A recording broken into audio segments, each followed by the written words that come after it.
Hello বন্ধুরা, আজকে আমি আপনাদের রান্না করে দেখাবো কচু শাক। কচু শাকের রেসিপি কিভাবে কচু শাক রান্না করলে অনেক বেশি টেস্ট হয় সেটা দেখাবো। আপনারা দেখতেই পাচ্ছেন আমি একটি প্যানে পরিমাণ মতো চিংড়ি মাছ নিয়েছি।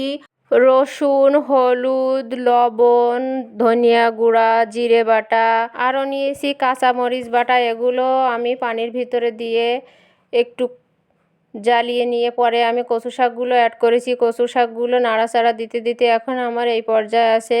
আমি এর সাথে অ্যাড করব নারকেল কোড়া। এটা অবশ্যই দিবেন, এটা দিলে অনেক গুণ টেস্ট বেড়ে যায়। আপনারা কিন্তু এটা অবশ্যই দিবেন। আমি তো রান্নার সময় সব সময় দিই থাকি।